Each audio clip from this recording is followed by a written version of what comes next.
നമസ്കാരം. പൊതുവെ തെരഞ്ഞെടുപ്പ് എടുക്കുമ്പോൾ പ്രതികൂലമായുള്ള സാഹചര്യങ്ങളെയൊക്കെ അനുകൂലമാക്കി മാറ്റാനാണ് എല്ലാ മുന്നണികളും എല്ലാ രാഷ്ട്രീയ പാർട്ടികളും മത്സരാർത്ഥികളുമൊക്കെ ശ്രമിക്കാറുള്ളത്. അത്തരത്തിൽ ഒരു അനുകൂല തരംഗം തങ്ങളുടെ മണ്ഡലത്തിൽ ഉണ്ടാക്കി അനുകൂലമായി തന്നെ പോസിറ്റീവായ ഒരു എനർജിയോടുകൂടി മത്സരാർത്ഥികൾ മണ്ഡലങ്ങളിലേക്ക് ഇറങ്ങിച്ചെന്ന് വോട്ടർമാരെ കാണുകയാണ് പതിവ്. അത്തരത്തിൽ വളരെ പോസിറ്റീവായ പ്രചാരണ പരിപാടികളുമായി മുന്നേറുകയായിരുന്നു വടകര CPM-ൻ്റെ അല്ലെങ്കിൽ ഇടതുപക്ഷത്തിൻ്റെ സ്ഥാനാർത്ഥിയായ കെ ശൈലജ. അതിനിടയിലാണ് വലിയ തോതിലുള്ള ഒരു ദുരന്തം അവിടെ പാനൂരിൽ സംഭവിക്കുന്നത്.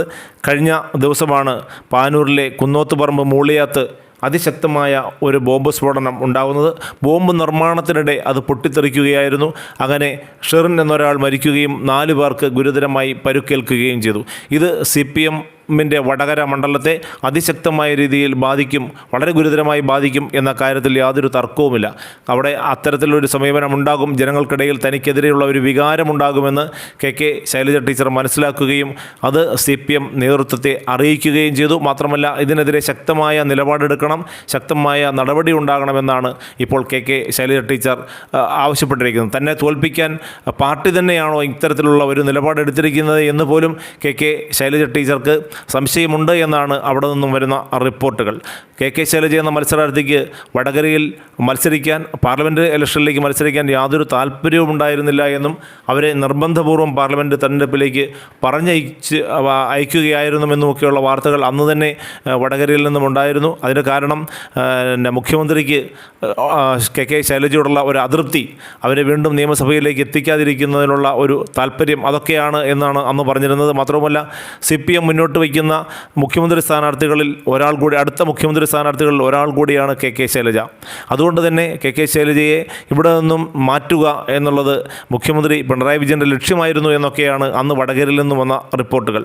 അതുകൊണ്ട് തന്നെ ആയിരിക്കണം ശൈലജയ്ക്ക് അവിടെ മത്സരിക്കുന്നതിന് യാതൊരു താല്പര്യവുമില്ലായിരുന്നു. മാത്രവുമല്ല, അന്ന് തന്നെ അവിടെ പ്രതികൂലമായ ഒരു തരംഗം മണ്ഡലത്തിൽ ഉണ്ടായിരുന്നു താനും. അത് TP ചന്ദ്രശേഖര വധവുമായി ബന്ധപ്പെട്ട പ്രതികളെ ശിക്ഷിക്കുന്നത് അടക്കമുള്ള കേസുമായി ബന്ധപ്പെട്ട പ്രതികൂലമായ സാഹചര്യമായിരുന്നു. എന്നിട്ടും അവർ അതിനെയൊക്കെ തരണം ചെയ്തുകൊണ്ട് ഒരു വടകരയിൽ ഒരു അനുകൂല തരംഗമാക്കി മാറ്റിയെടുക്കാനുള്ള ശ്രമത്തിലായിരുന്നു. നേരത്തെ പിണറായി മന്ത്രിസഭയിൽ ആരോഗ്യമന്ത്രിയായിരുന്ന സമയത്ത് കെ ശൈലജ ടീച്ചർക്ക് ലഭിച്ച ആ ഒരു പ്രോത്സാഹനവും പിന്തുണയും ഒക്കെ തന്നെ വടകരയിലെ ആളുകൾ മനസ്സിലാക്കുമെന്നും അവിടെ തന്നെ വിജയിപ്പിക്കുമെന്നും ഒക്കെയായിരുന്നു കെ ശൈലജയുടെ ഉദ്ദേശം. അതുപോലെ തന്നെ ആയിരുന്നു അവർ കരുതിയിരുന്നതും. അതിനനുസരിച്ചുള്ള ചിട്ടയായ പ്രവർത്തനങ്ങളുമായി മുന്നോട്ട് പോകുന്നതിനിടയിലാണ് ഇത്തരമൊരു വലിയ ദുരന്തം അവിടെ സംഭവിക്കുന്നത്. മാത്രമല്ല, വടകരയിലെ എതിർ മത്സരാർത്ഥികൾ 2 പേരും ശക്തന്മാരാണ് എന്ന് പറയേണ്ടി വരും. അവിടെ UDF-ന് വേണ്ടി മത്സരിക്കുന്നത് പാലക്കാട് മുൻ MLA ഷാഫി പറമ്പിലാണ്. അതുപോലെ തന്നെ BJPക്ക് വേണ്ടി പ്രബുൽ കൃഷ്ണയാണ്. 2 പേരും തേജസ്സുറ്റ വളരെ ജനകീയരായ നേതാക്കളാണ്. മാത്രവുമല്ല, ചെറുപ്പത്തിൻ്റെ ആ ഒരു ചുറിയുറുക്ക് ഉള്ള മത്സരാർത്ഥികളുമാണ്. അതുകൊണ്ട് തന്നെ അവരോട് എതിരിട്ട് നിൽക്കുക എന്ന് പറഞ്ഞാൽ ടീച്ചർക്ക് തെല്ലൊന്നുമല്ല വിഷമം. അതിനെയൊക്കെ അതിജീവിച്ചുകൊണ്ട് എന്നിട്ടും കെ ശൈലജ ടീച്ചർ അവിടെ പൊരുതി നിന്നു. അതിനിടയിൽ ഇത്തരമൊരു വലിയ ദുരന്തം പാർട്ടിയെയും തൻ്റെ സ്ഥാനാർത്ഥിത്വത്തെയും വലിയ തോതിൽ ബാധിക്കും എന്ന് തന്നെയാണ് കെ ശൈലജ ഇപ്പോൾ വിചാരിക്കുന്നത്. അതിലുള്ള കടുത്ത അതൃപ്തി അവർ പലപ്പോഴായി പ്രകടിപ്പിക്കുകയും ചെയ്തിട്ടുണ്ട്. പോരെങ്കിൽ ഷാഫി പറമ്പിൽ അവിടെ മത്സരാർത്ഥിയായി വന്നതോടുകൂടി ഒരു UDF തരംഗം തന്നെ വടകരയിൽ ഉണ്ടായിട്ടുണ്ട്.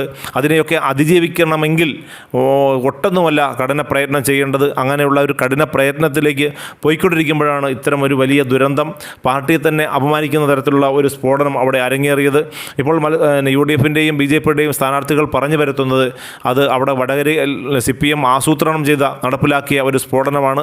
അല്ലെങ്കിൽ ബോംബ് നിർമ്മിച്ചുകൊണ്ടിരുന്നത് തെരഞ്ഞെടുപ്പിന് തൊട്ട് മുൻപ് പൊട്ടിക്കാനാണ്, തെരഞ്ഞെടുപ്പ് പ്രവർത്തനവുമായി ബന്ധപ്പെട്ട് അവിടെ ചില പ്രശ്നങ്ങൾ ഉണ്ടാക്കിയെടുക്കുക എന്ന ലക്ഷ്യത്തോടു കൂടിയാണ് ഇത്തരമുള്ള ബോംബ് നിർമ്മാണം അവിടെ നടത്തിയിരുന്നത് എന്ന് തന്നെയാണ് ഇപ്പോൾ UDF-ൻ്റെയും BJP-യുടെയും സ്ഥാനാർത്ഥികൾ അടക്കമുള്ള ആളുകൾ പറഞ്ഞു വരുത്തുന്നത്.